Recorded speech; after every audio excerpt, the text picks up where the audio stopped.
Hi guys, welcome to my new blogs. आज मैं अपने ब्लॉग में एक सेक्टर 150 नोएडा की एक प्रॉपर्टी सेक्टर प्रतीक कैंट्री उसको मैं कवर करने वाला हूँ। It is one of the luxury property of sector 150 जो ऑलरेडी मैंने अपने इतने सारे वीडियोस जो ब्लॉग्स मैंने बना रखे उसमें ऑलरेडी शेयर किया हुआ है।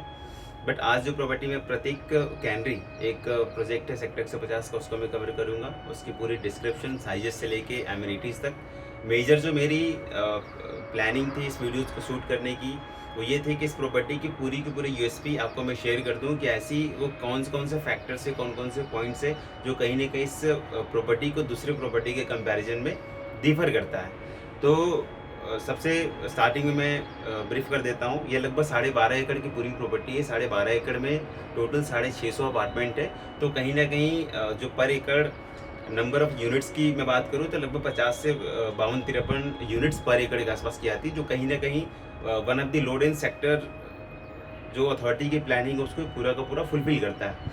और बाकी दूसरे प्रोजेक्ट से अगर मैं कंपैरिजन करूँ तो आपको बाई चांस कोई ऐसे डेवलपर मिलेंगे जहाँ पर 1 एकड़ में 50 या 52-53 यूनिट्स हो। सबकी किसी के 60 है, किसी के 70, किसी के 80 ऐसे करके यूनिट्स आपको पर एकड़ में मिल जाएंगी। तो 12.5 एकड़ में टोटल 9 टावर है। साइजेस बिल्कुल एक सेक्टर 150 का जो सेगमेंट होता है 1700-1800 स्क्वायर फीट से स्टार्ट होना, उस सेगमेंट को भी प्रतीक ने पूरा का पूरा फॉलो किया हुआ है। 1700 स्क्वायर फीट से स्टार्टिंग होती है 3 BHK की, फिर 2040, फिर 2355 स्क्वायर फीट का, 2555 स्क्वायर फीट का, फिर 3355 स्क्वायर फीट का 4 BHK। तो ये लगभग वो कॉन्फ़िगरेशन है।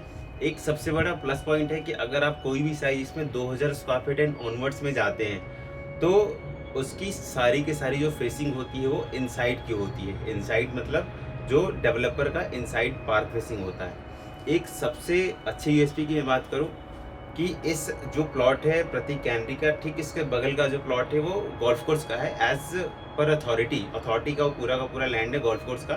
चूँकि इसकी डेवलपमेंट कोई दूसरा डेवलपर करेगा, अथॉरिटी जिसको भी ये प्लॉट देती है डेवलपमेंट करने के लिए, फिर उसकी मेंबरशिप वो सेल करेंगे तो कोई भी पर्सन उसकी मेंबरशिप ले सकता है। तो इसकी सबसे अच्छी एडवांटेज क्या है कि पूरे 12.5 एकड़ में लगभग 3 एकड़ के आसपास का कंस्ट्रक्शन डेवलपर ने किया हुआ है। जो टावर्स वगैरह कंस्ट्रक्शन होती है, रेस्ट 9-9.5 एकड़ का स्पेस पूरा का पूरा ओपन है।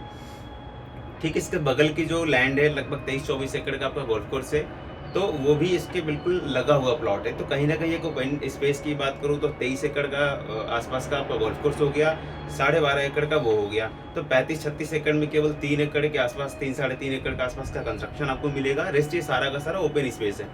और जो गोल्फ कोर्स का प्लॉट है और जो प्रतीक गैलरी का प्लॉट है, दोनों प्लॉट के बीच में एक 15 मीटर की रोड दे रखी है जहाँ पर कोई व्हीकल की मूवमेंट नहीं है। वहाँ पर केवल वॉकिंग से लोग जा सकेंगे। तो कहीं ना कहीं एक सबसे अच्छा एडवांटेज क्या है कि दो प्लॉट के बीच में जो गैपिंग है वो केवल मैक्सिमम वॉकिंग्स वालों के लिए, कोई व्हीकल मूवमेंट उस रोड पर नहीं है। 15 मीटर की जो दोनों के बीच में रोड दे रखी है। उसके बाद सबसे प्लस पॉइंट है प्रोजेक्ट का, अगर आप 2000 स्क्वायर फीट से 1700 स्क्वायर फीट के जितने भी यूनिट्स आती है वो नॉन पार्क जाती है, जो गोदरेज, नर्चर और नेस्ट को फेस करती है। बाकी 2040 से लेके और इनके 4 BHK और जो ड्यूप्लेक्स का कॉन्सेप्ट है, इसमें जितनी भी कोई भी अगर आप यूनिट्स पिक करते हैं तो इसकी जो फेसिंग आती है बालकनीज की, वो सारी की सारी डेवलपर का इंटरनल पार्क और जो गोल्फ कोर्स की लैंड है। चूँकि प्रतीक कैंडी का जो साइट प्लान है, अगर आपने साइट प्लान देखा हो या फिर अभी आपको डिस्क्रिप्शन में शेयर भी कर दूंगा लिंक वगैरह, आप उसमें भी देख सकते हैं। जो साइट प्लान उन्होंने ऐसा डिजाइन किया हुआ है कि जितनी भी इनकी टावर्स की फेसिंग आती है बालकनीज की, वो इनके इंटरनल पार्क को और जो गोल्फ कोर्स की लैंड है उसको ये पूरा का पूरा फेस करता है। तो ओवरऑल सेक्टर 150 में ये एक ऐसी सिंगल प्रॉपर्टी आपको मिलेगी जिसमें जितनी भी बालकनीज है वो सारी की सारी गोल्फ कोर्स को फेस करती है। और अगेन अगर आप गोल्फ कोर्स की कोई भी प्रॉपर्टी पिक करते हैं, चाहे मैं नोएडा एक्सप्रेसवे की बात कर लूँ, ग्रेटर नोएडा की बात कर लूँ, नोएडा 150 की बात कर लूँ, तो गोल्फ कोर्स से रिलेटेड कोई भी प्रॉपर्टी हो वो अपने आप में प्रीमियम और लग्जरी मानी जाती है। ये सबसे अच्छी एडवांटेज है नोएडा की। आप किसी भी सेक्टर्स में ऐसा देख सकते हैं कि गोल्फ कोर्स से लगभग जो भी कोई डेवलपर ने अगर कोई कंस्ट्रक्शन किया हो तो अपने आप में लग्जरी सेगमेंट है। इसके बाद प्रोजेक्ट की कंस्ट्रक्शन की बात कर लूँ तो माइवन की कंस्ट्रक्शन है, जो कहीं ना कहीं एक प्लस एडवांटेज हो जाता है। कहीं कोई प्लास्टर का यूज़ नहीं है, इन केस आपको कभी सीपेज वगैरह की प्रॉब्लम वगैरह इसमें फेस नहीं करना पड़ेगा, क्योंकि प्लास्टर वगैरह का यूज़ डेवलपर ने बिल्कुल ही नहीं किया है। प्रोजेक्ट की कंस्ट्रक्शन की स्टेटस में बता दे रहा हूँ, 2019 जुलाई एंड ऑनवर्ड्स ये प्रोजेक्ट लॉन्चिंग में आया था। अराउंड 5-6 मंथ के आसपास का डिगिंग वगैरह कंप्लीट हुआ। फिर अगेन ये कोरोना एंड लॉकडाउन ये स्टार्ट हो गया था। तो अभी आज के डेट में टिल अप्रैल 2021 जो कंस्ट्रक्शन की स्टेटस है वो बता दे रहा हूँ। अभी डिगिंग कंप्लीट है, राफ्टिंग का काम स्टार्ट हो गया है। प्रोजेक्ट का जो कंप्लीशन डेट है एज पर रेरा एंड BBA जो आपको रिटर्न में दिया जाएगा दैट इज़ अराउंड 25-26, तो 2025-26 के आसपास की पोजीशन की डेट होगी। तो एटलीस्ट आपको 4, 4.5, 5 साल के आसपास का टाइम देना पड़ेगा, क्योंकि लॉकडाउन में हो सकता है 2, 4, 5 में 6 महीना भी और खींच जाए। 2024-25 के आसपास का कम से कम 2025 का डेडलाइन आप लेकर चलो फॉर द पोजीशन। एक और पॉइंट है कि 150 के अंदर जो पेंट हाउस और जो डुप्लेक्स के कॉन्सेप्ट है, बहुत सारे ऐसे भी आपको डेवलपर मिलेंगे जिन्होंने बनाया हुआ है, जिन्होंने टॉप फ्लोर पर नॉर्मल फ्लैट्स दिए हैं। बट इसमें एक कॉन्सेप्ट है, केवल 4 अपार्टमेंट है आपका डुप्लेक्स का, 60-100 स्क्वायर फीट का लगभग डुप्लेक्स है, केवल 4 ही डुप्लेक्स है पूरे का पूरे प्रोजेक्ट में। अगर आपकी यही प्लानिंग होती है बड़े साइज में जाने की, अगर आप हायर फ्लोर्स की जो प्रॉपर्टी अगर आप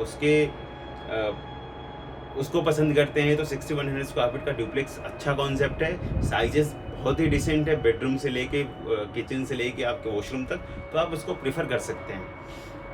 एमिनिटीज़ की बात कर लूँ कि प्रोजेक्ट के अंदर क्या क्या एमिनिटीज़ डेवलपर ने दी हुई है, तो एक अच्छा खासा जो गार्डन के मामले में ये है कि ये थोड़ा सा फॉरेस्ट टाइप में जो डेंस ग्रीनरीज होती है उसको डेंस ग्रीनरीज में कन्वर्ट कर रहे हैं। लाइक कि नंबर ऑफ जो प्लांटेशन हो, जो ट्रीज हो, वो नंबर ऑफ मतलब ज़्यादा हो, कम प्लांटेशन का नहीं है। नंबर ऑफ इन्होंने जो ट्रीज़ वगैरह प्लांट करने का जो प्लानिंग है वो उनकी ज़्यादा है, मतलब अराउंड 400-500 के आसपास ये ट्रीज़ अपने उसमें प्लांट कर रहे हैं।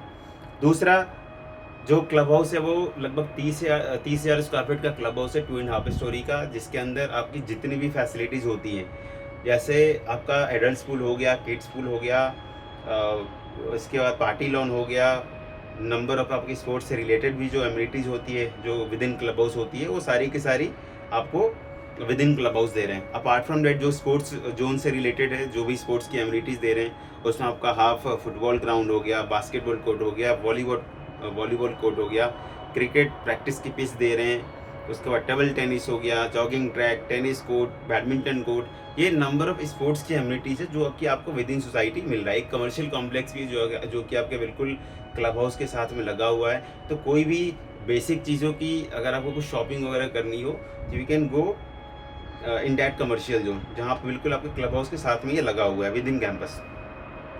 इसके बाद मैं ओवरऑल बात कर लूँ कि प्रोजेक्ट के अंदर जो ग्रीनरी जो काफ़ी लश ग्रीनरी है, आपको पता है कि प्रतीक ने ऑलरेडी जो 2-3 प्रॉपर्टी अभी तक डिलीवर्ड की हुई लग्जरी सेगमेंट पे, वो अपने आप में काफ़ी लग्जरी है। सेक्टर 1007 में आप देख सकते हैं प्रतीक एडिफिक के नाम से है।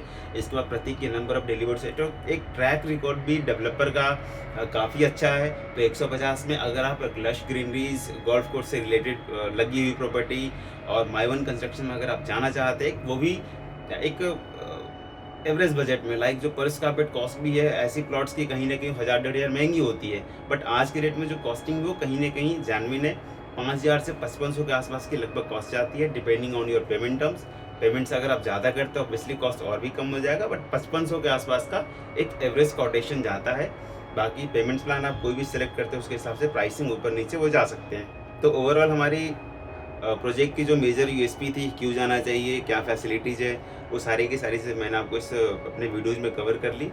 और नेक्स्ट वीडियोज़ में आई विल ट्राई की जो गोल्फ कोर्स की प्लानिंग है या फिर गोल्फ कोर्स से लगी हुई और भी लैंड वगैरह, उसको मैं पूरा का पूरा कवर करूँ, सो डेट आपको क्लैरिटी हो जाए कि प्रतीक के सराउंडिंग्स में जितने भी डेवलपर हैं, गोदरेज है, गोदरेज नर्चर नेस्ट, उसके बाद एल टी को टाटा, ये सारी प्रॉपर्टी है अलॉन्ग विद इट। कोई जो भी अगर डेवलपर उसके सराउंडिंग में आ रहा है उसके भी आपको डिटेल्स में शेयर करूंगा, सो डेट एक क्लैरिटी हो कि गोल्फ कोर्स से लगी हुई लैंड्स के अगल बगल में कौन कौन से डेवलपर्स आ रहे हैं। तो ये मेरा एक शॉर्ट इंट्रोडक्शन था प्रतीक कैनरी का कि क्यों इसको जाना चाहिए, क्या फैसिलिटीज़ है, क्या एमिनिटीज़ है, कॉस्ट से लेके possession date, construction status, amenities, वो सारी चीज़ें मैं अपने वीडियोज़ में कवर कर ली। नेक्स्ट वीडियोज़ में मैं सराउंडिंग की सारी प्रॉपर्टी को आपको कवर करके दिखाऊंगा। अगर आपको मेरे वीडियोज़ अच्छी लगी हो please like and subscribe my channel. बाकी नेक्स्ट ब्लॉग में मिलता हूँ। Thank you.